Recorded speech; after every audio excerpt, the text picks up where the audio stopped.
Yeah, hello. It is. What the hell is it? It is June 22nd, 2022.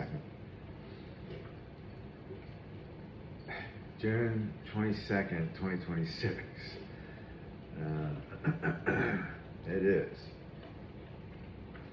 just about 7 o'clock in the morning, Eastern Daylight, HDG, Maryland, on a Monday.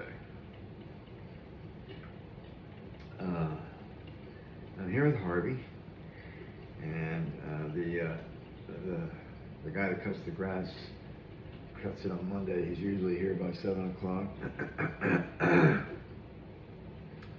So I got Harvey outside, and he pooped and peed, which is really cool, which is really good. Yeah. You feel good now that you're pooped and peed for the morning anyway? I'll wave to your fans. Here you go. Hey, everybody. I don't know if you can hear my pot of coffee is perking. It's just about ready. Excuse me. Old person cough, you know. So, yesterday was Sunday, June 21st, 2026. It's Father's Day. What a joke. So I go to church, and you gotta keep an eye on the coffee. I go to church, and for Mother's Day, Dave Morlock, who's this food guy at the church where I go to, he gets all kinds of food for free. I think. Yeah, it is for free. For special occasions at the church. And he puts on this huge banquet on Mother's Day. And I mean huge. I don't even go to church on Mother's Day anymore. I'm not gonna bother because it's not a holiday or a time for celebration for me, because I don't feel like I had a mother growing up. I didn't. Biologically, she was alive, but it's like what Rodney Dangerfield says about his mother. She didn't care. My biological mother didn't give a damn. And the huge celebration that they put on at church is they've got this commercial grade kitchen there. Commercial meaning you could run a restaurant with the facilities that they have there. I mean, you know, you go into a restaurant kitchen and there's all this like commercial business quality kind of facility in the kitchen, and for cleaning and for cooking and all this stuff. And he puts on this, for Mother's Day, they put on a Mother's Day brunch that feeds like 100 people. That's a lot of food, man, okay? And it's a huge project, and the biggest part of it is the cleanup. I'm pretty sure he gets stuff that's kind of like already cooked, like ham. I don't know. It's and I haven't been to one, but it's been described to me. And I've even talked to him, like, how many people do you feed on Mother's Day? And he says, around 100. It's free. Why not? Mother's Day. It's this huge celebration. You know what they did for Father's Day yesterday? They had Dunkin' Donut holes, you know, that where they cut the hole out of the donut, and I forget if they had anything to drink. Well, they always have coffee there for church, but they had Dunkin'. Basically, for Father's Day, it was Dunkin' Donut holes. And I had one. I didn't finish the whole thing, though. It's not very good. The difference in celebratory level of Mother's Day to Father's Day is insulting and offensive to me. After what I went through with my ex-wife, my shit-faced, drunken ex-wife, and what I had to go through to take care of my kids, keep an eye on them, guide them, direct them, and help them in so many ways that their mother just didn't give a damn about. Now,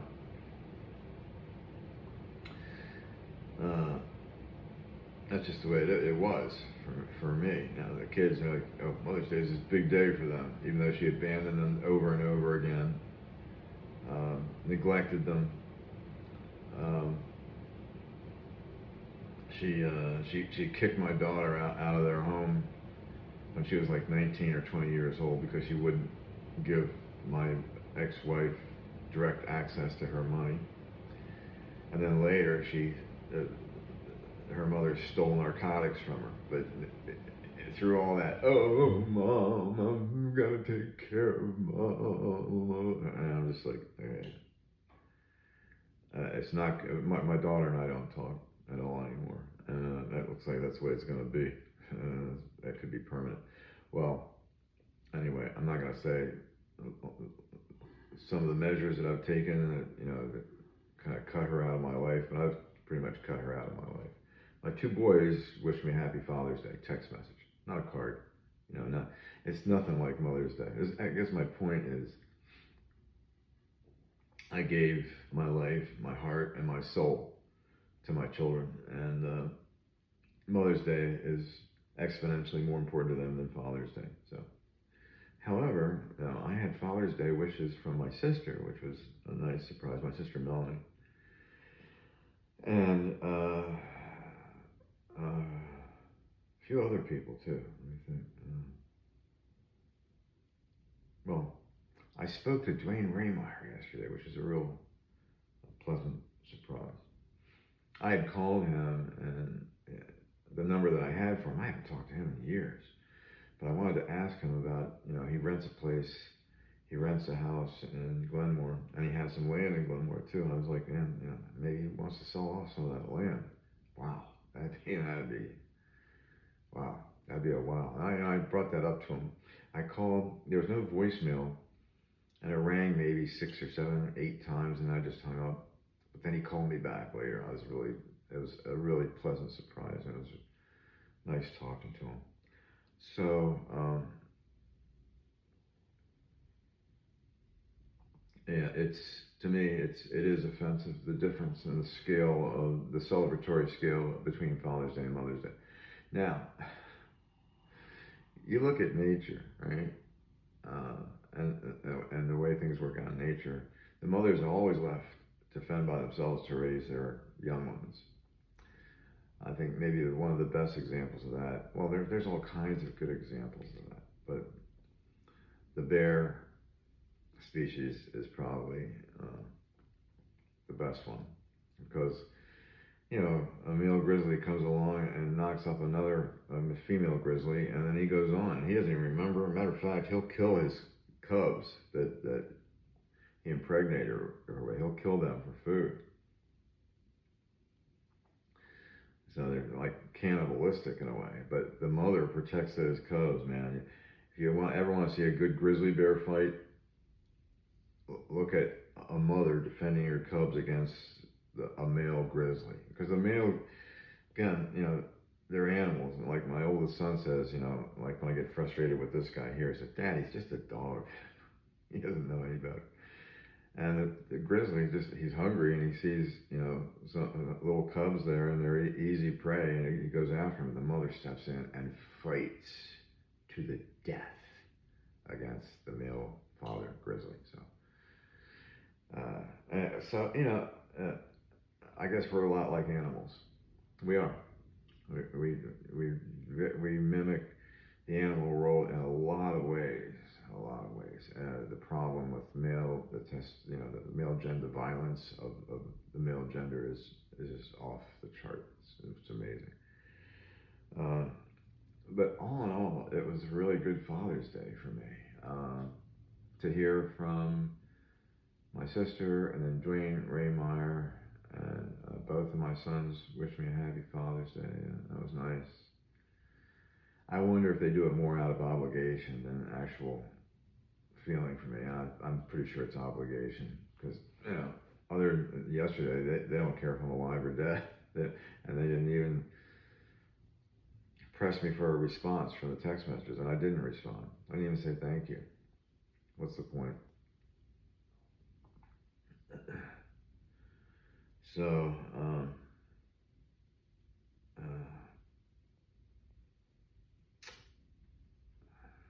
I'm actually a father to this guy right here. That's true. It's true. I was there when he was born, adopted by his adopted human mother, and I've watched him through all these years. This guy here is going to be 18 in less than a month. No, July 16th, he's going to be 18. So today is July 22nd, 2026. July 22nd, 1997 was a Sunday. And this upcoming week would be my last week of working the graveyard shift with Steve Tudor, the graveyard at Intermedia Marketing, a telemarketing company that Steve Tudor and I worked at. But at nighttime, I worked there. I answered phones from 7 to 10:30, but then from there on till 2:30 in the morning, I did data entry. And it was minimum wage, no benefits, but I loved it because it was so free of stress and so easy for me. It was just really, really easy. And right now I'm working 80 hours a week, 80 hours a week, minimum wage, no benefits, back in 1997. And it's a very fond memory that I have of that period of my life, and especially what's coming up over the next month between now and July 24th. A miracle happened, and people always think that I'm exaggerating, but I'm not. It was a miracle because the first definition, the first synonym you can use for a miracle is it's impossible. Something impossible happened. You can say something miraculous, but to be a miracle, it has to be impossible. Walking on water, raising the dead back to life, feeding 5,000 people on 3 loaves of bread, curing leprosy and all that kind of, it's impossible. And so that makes it a miracle. And what happened was nothing less than a miracle for me.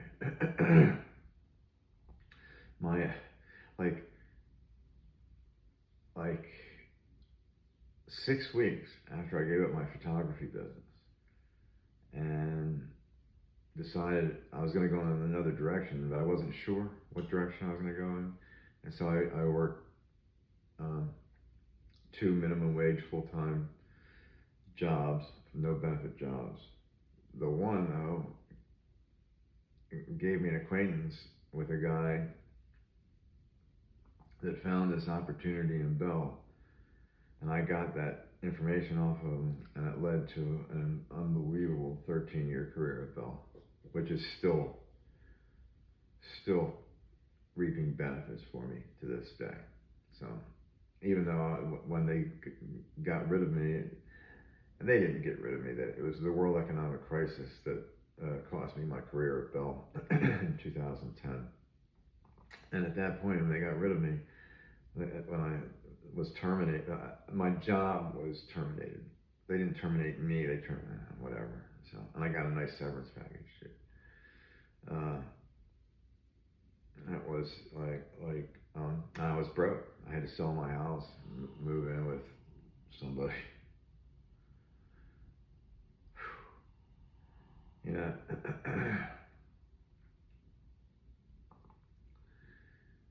I just never thought that would happen, that I'd be broke after I got my career at Bell. But still, the career at Bell was just a miraculous joyride for me. It was just amazing.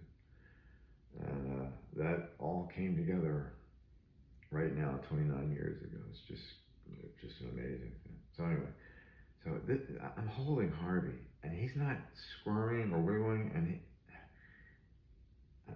I'm rubbing his stomach a little bit, but he just doesn't do this with me. He doesn't like let me hold on to him this long without getting really antsy and wanting to get away from me and stuff. Oh, it's nice, peaceful. My coffee's ready, so. And I got him outside. He pooped and peed, and I gave him a good treat, and he's pretty much set. Are you set for the morning, huh? I got a lot of important phone calls to make today. Like talking to Dwayne Raymeyer, I just wanted to tell him I'm interested in renting the house, but I'm even more interested in buying a piece of the land that he owns. And if he'd keep that in mind, Glenmore would be a great place to live. I know that. 322. You're close to everything there. Oh, that'd be great. Maybe get a couple of acres off of them and build a brand new rancher kind of house, really small place. What do you think, Harvey? Could you live in a place like that? Yeah, baby, yeah. I'm ready to go.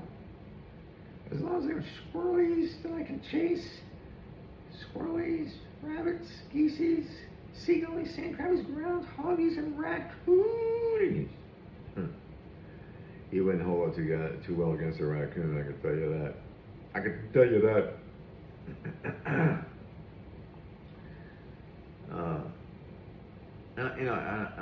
I heard the Father's Day greeting from Investment Answers channel from James. It was nice, Happy Father's Day.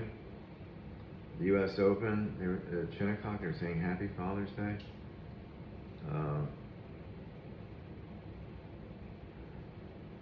I don't know, a few other places. I think Harvey likes getting his belly rubbed here, huh? You like getting your belly rubbed? He never sits with me like this. It's pretty cool. And I got important calls to make. I got to finish this song, Life Labels. And I promised Sarah Maxwell, I said she's in the hospital having a really tough time. Really bizarre, man. She's having kidney problems and all kinds of stuff. It's like, I'm pulling for her. I left her a long message on Facebook yesterday. That's pretty good. That's talked about, she's talking about how she's not giving up and she's going to keep going. And I was encouraging her, and I said, well, maybe we could do a Seinfeld episode around this whole thing. I hope she didn't take it the wrong way.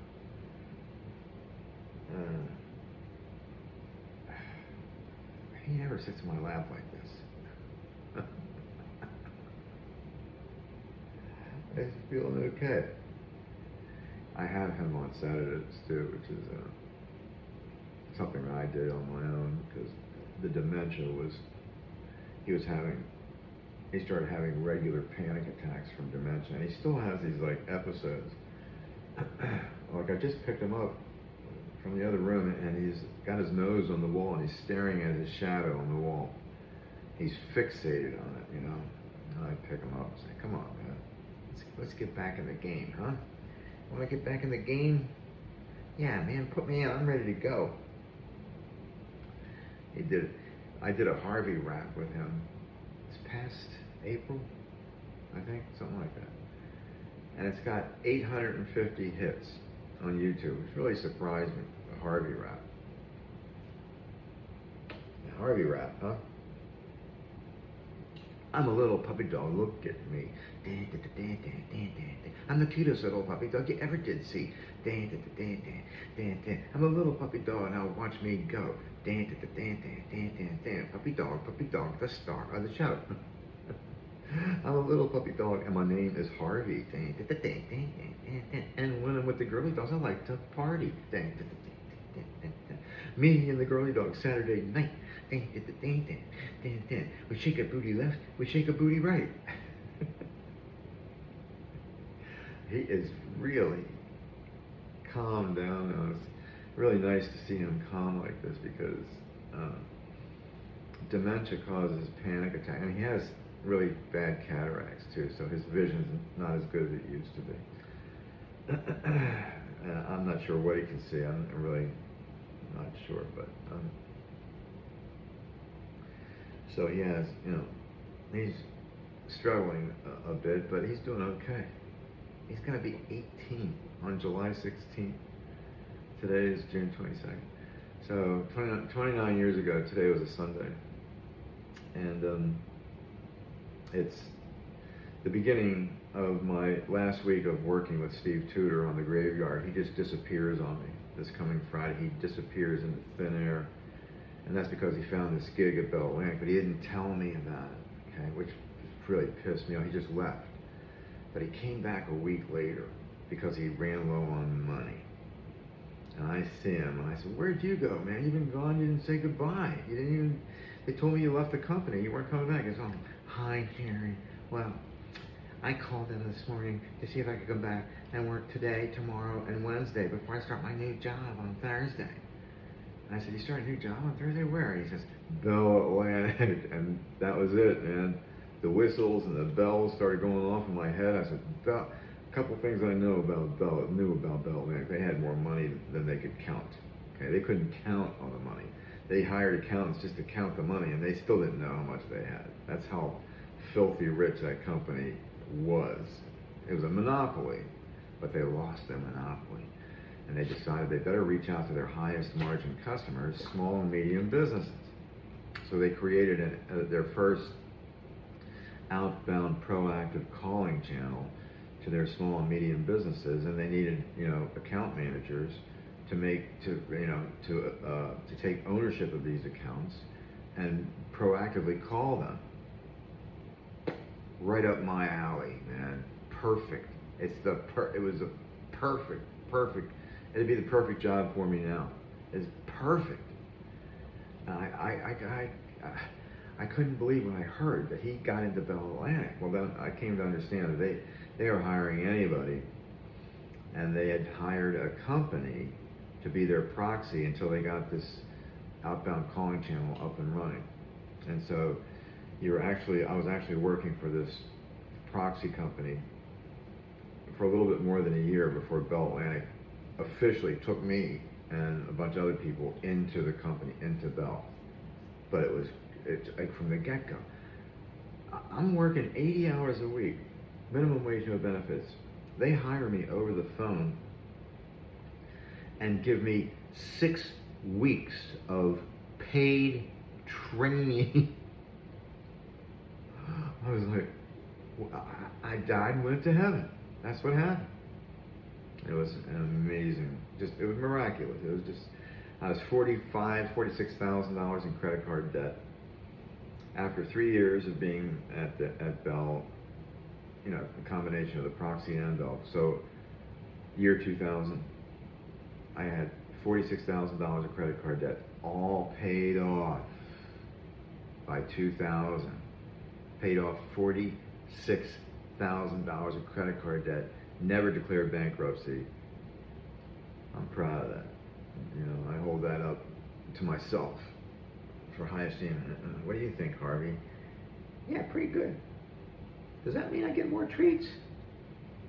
I've been giving you treats pretty regular, but he doesn't overeat. Look at the body on this guy. 18 years old, and this is a body to envy, man. He's 9 pounds.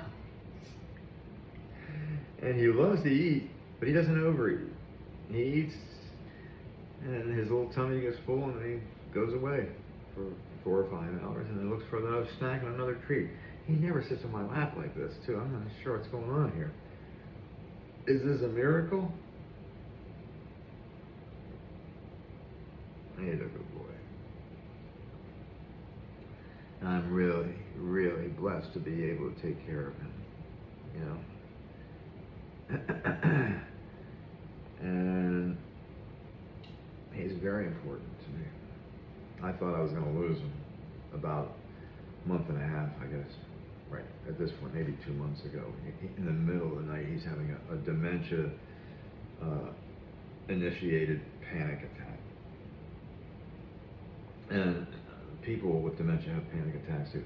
And he wanders, like he'll wander wherever he can find,